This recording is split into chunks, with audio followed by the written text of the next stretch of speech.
Salam sejahtera Malaysia, denyut nadi suara rakyat bergema di channel ini. Terima kasih kerana bersama-sama dalam channel ini untuk mendapatkan berita-berita dan ulasan-ulasan terbaik untuk seluruh rakyat Malaysia. Bagi anda yang pertama kali bersama-sama dalam channel ini, sila tekan butang subscribe, like dan share. Malaysia kita punya, cintai Malaysiaku, kita jaga kita. Sekali lagi, bagi anda yang pertama kali, sila tekan butang subscribe, like dan share. Kita mulakan berita menarik hari ini. Salam sejahtera Malaysia. Setelah sekian lama Rafizi Ramli berdiam diri. Sudah lama berdiam Rafizi Ramli. Akhirnya dia muncul semula. Setiap kali dia muncul semula, ramai orang yang meroyan. Setiap kali dia muncul semula, memang ramai orang yang terpancing. Untuk melawan baliklah, macam-macam lah. Jadi ini terbaru daripada Rafizi Ramli.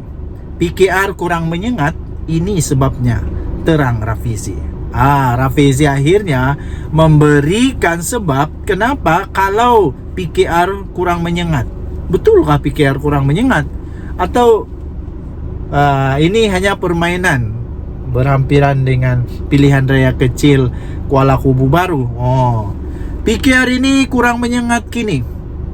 PKR kini kurang menyengat kini berbanding dahulu kerana ia sudah membentuk kerajaan perpaduan, kata timbalan Presiden PKR Rafizi Ramli.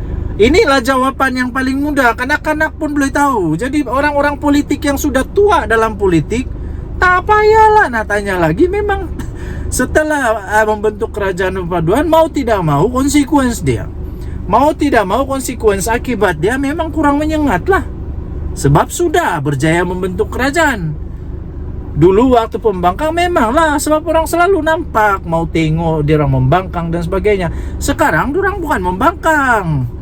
Ahli-ahli politik yang memang sudah tua dalam politik, kamu patut tahu di antara pembangkang dengan kerajaan, peranan dia tak sama, cara berhujat tak sama, cara mempertahan tak sama, macam-macam yang tak sama. Takkanlah itu pun mau diajar macam budak kecil dalam politik. Sebahagian besar pemimpin kita, katanya pemimpin PKR adalah pemimpin kerajaan ketika ini. Justru apabila bercakap sebagai kerajaan, kita terikat dengan dasar dan kerahasiaan serta aturan pentadbiran. Tahu pun. Inilah jawapan dia. Jadi saya fikir orang-orang politik yang sudah tua, sudah makan gaji banyak di dalam politik, sudah banyak makan garam dalam politik, patut tahu benda ni. Tak payah diajar pun tahu. Katanya pada konvensyen khas PKR sempena sambutan 25 tahun parti itu di Shah Alam. Pada masa sama, dia yang juga adalah Menteri Ekonomi menjelaskan PKR tidak boleh dilihat bersikap terlalu menyerang atau ofensif kerana mereka perlu mengimbangi tugas sebagai kerajaan. Pun begitu, Rafizi berkata, di sebalik cabaran yang dilalui oleh parti, sebagian besar ahli tetap bermotivasi membawa usaha reformasi yang menjadi asas kepada gerakan PKR. Parti ini lebih besar daripada parti politik semata-mata kerana ini adalah keluarga kita selama 25 tahun yang lepas, katanya. Tambahnya, motivasi terbesar adalah untuk mengekalkan kesetiaan kepada parti. Ialah kerana parti ini adalah kawan-kawan dan keluarga kita yang telah jatuh bangun bersama dalam perjuangan parti, tambahnya. Rafizi juga memberitahu pada suatu ketika ahli dan aktivis PKR memang dikenali sebagai individu yang mahir menganjur demonstrasi sehingga ia membantu parti berkenaan bertahan selama suku abad. Mereka yang menjadi antara pelopor ceramah politik melalui media alternatif atau sosial media seperti Facebook. Pun begitu, kata ahli Parlimen Pandan itu, kemahiran tersebut kini diciplak pula oleh pihak lawan dan digunakan pula bagi menyukar serta menggugat kerajaan perpaduan. Itu kemahiran dulu, kekuatan yang kita bina dari awal, yang sekarang ini telah digunakan pula oleh pihak lawan untuk melawan kita, katanya. Biasalah itu, memang begitulah. Kalau memang tak ada idea, pinjam ciplak je lah. Sekarang ini kita lihat kemahiran itu diciplak oleh orang yang pernah berada dalam keadilan PKR. Dia gunakan untuk tembak kita. Siapa yang makan lada terasa pedas. Siapa yang pernah dalam PKR? Siapa yang pernah dalam keadilan? Siapa dia itu? Yang sekarang sudah bersama dengan pembangkang, lepas itu menciplak sistem kemahiran daripada PKR, diciplak. Pakailah ide sendiri, takkan dah berubah dalam politik masih ciplak. Pakailah ide sendiri, kesian juga. Kalau dalam parti pun hanya ciplak-ciplak, macam mana mau mentadbir negara? Susah juga kan?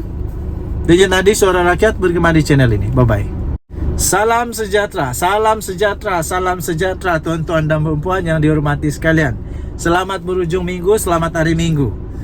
Ada satu video baru saja saya terima tadi.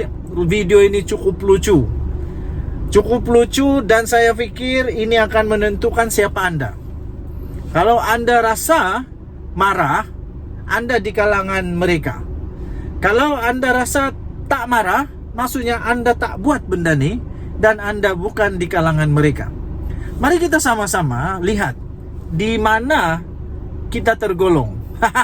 Di mana kita tergolong. Beza pejuang dengan penunggang agama. Harapan Delhi 20 April. Berlegar-legar. Gambar dia, tahu gambar dia apa? Gambar dia itu ada perempuan menyanyi lagu dangdut di TikTok. Ini betul-betul viral sekarang. Beza pejuang dengan penunggang agama.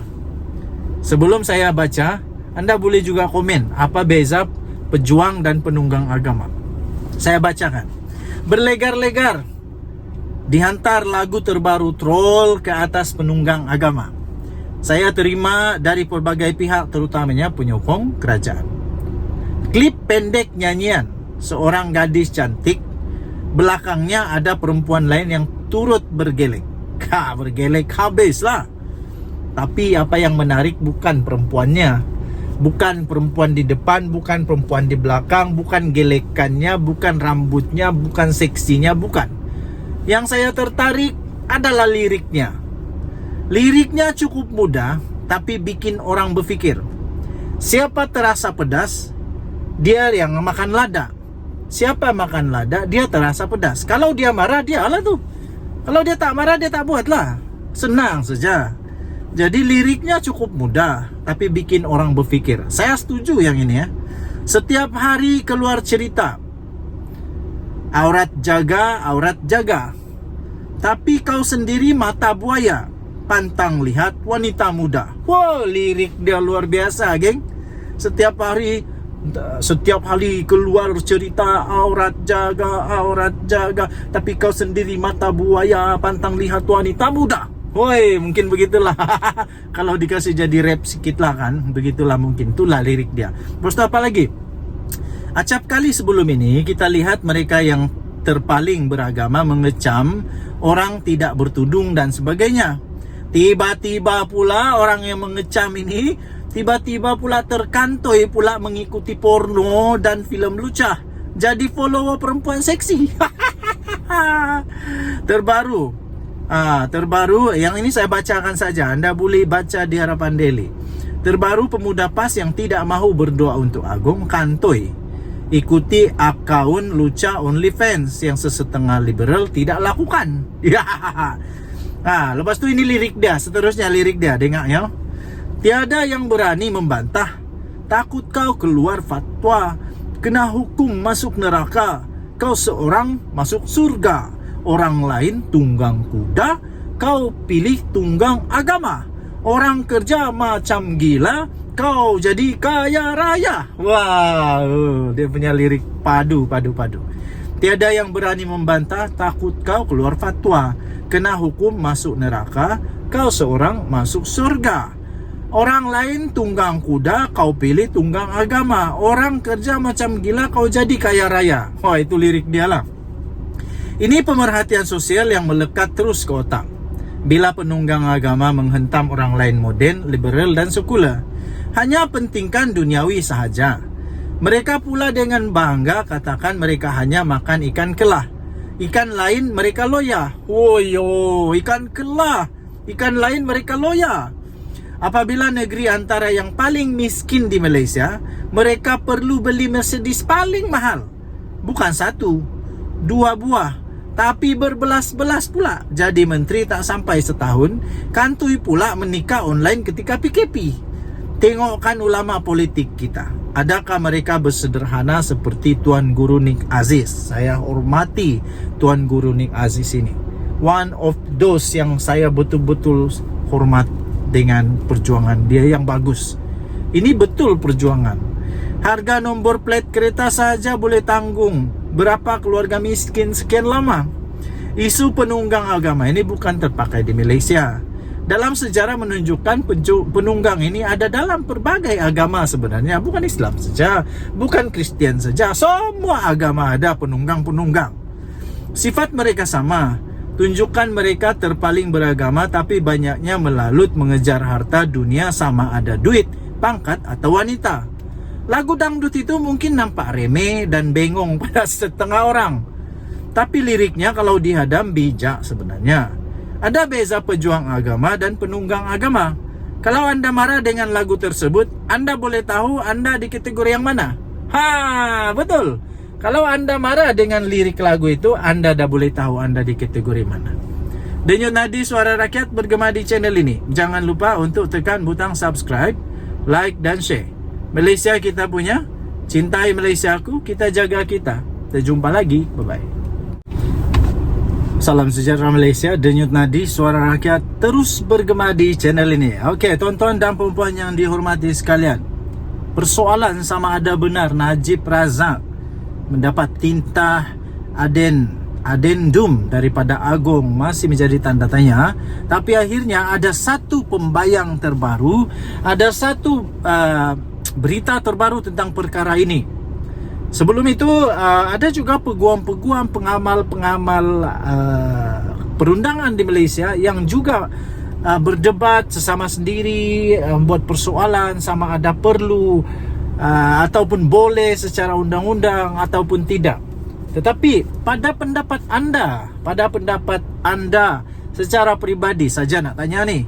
Pada pendapat anda secara pribadi, anda setujukah kalau Najib Razak dikeluarkan daripada penjara dan mendapat tahanan rumah? Anda setuju tak? Anda boleh tinggalkan komen setuju atau tidak, ataupun kalau tidak setuju apa alasan, kalau setuju apa alasan. Begitulah. Jadi baru saja kita terima sebentar tadi keputusan titah adendum Agong. Persoalannya, siapa perlu beri kata putus?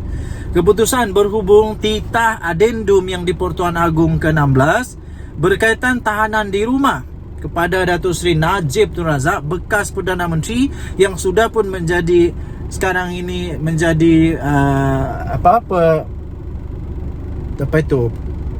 banduan, telah pun menjadi banduan kerana sudah dipenjara. Itu Najib Razak mestilah diputuskan dalam mesyuarat lembaga pengampunan, tegas Perdana Menteri Datuk Seri Anwar Ibrahim. Katanya, saya sebutkan ini menyinggung peranan lembaga pengampunan dan wewenang Agong.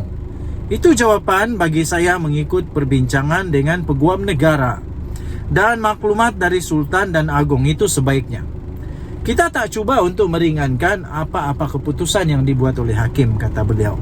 Tapi cara kita lakukan itu yang tidak disetangi oleh setengah pihak dalam parti sekutu atau sebaliknya, dalam kalangan yang lain di luar dan lain di luar, kata beliau. Jadi itu bukan kita yang persoalkan, tapi pendirian kita tuntas bahawa keputusan mesti dibuat dalam mesyuarat lembaga pengampunan, dan keputusan muktamad oleh Agong mesti juga dalam mesyuarat lembaga pengampunan. Katanya, yang juga adalah Presiden PKR, ketika berucap pada Convention 25 tahun PKR di Pusat Convention Shah Alam IDCC. Sebelum ini, tuan-tuan dan puan yang dihormati sekalian, sebelum ini Datuk Seri Anwar Ibrahim menyatakan bahawa beliau tidak mahu masuk campur dalam perkara ini. Ini susulan pendedahan Tita Adendum. Terdahulu, Timbalan Perdana Menteri Datuk Seri Ahmad Zahid Hamidi sendiri telah pun memfailkan sokongan afidavit sokongan terhadap Tita yang membolehkan Najib menjalani tahanan di rumah. Menteri Pelaburan, Perdagangan dan Industri Tengku Zafrul turut menyatakan akan mengemukakan afidavit sokongan. Keputusan berhubung Tita Adendum yang di-Pertuan Agong ke-16 berkaitan tahanan di rumah kepada Datuk Seri Najib Tun Razak mesti diputuskan dalam mesyuarat Lembaga Pengampunan, tegas Perdana Menteri Datuk Seri Anwar Ibrahim. Jadi tuan-tuan dan puan-puan yang dihormati sekalian, itulah yang sedang berlaku sekarang ini, iaitu tentang pengampunan Najib Razak yang dapat 50%. Lepas itu tiba-tiba ada Tita Adendum. Semua itu tidak boleh, bukan hanya Datuk Seri Anwar Ibrahim yang buat keputusan, tapi itu di dalam perbincangan. Jadi janganlah pandai-pandai pula janganlah pandai-pandai pula untuk kaitkan nama PM Anwar pula yang macam-macam lah. Nanti jatuh fitnah, siapa yang salah? Sendiri salah, sendiri susah, sendiri berdosa, sendiri masuk neraka, sendiri menyesal lah, macam-macam lah sendiri. Okey, jadi kita tunggulah apa keputusan seterusnya. Denyut nadi suara rakyat bergema di channel ini. Jangan lupa tekan butang subscribe, like dan share. Bye-bye.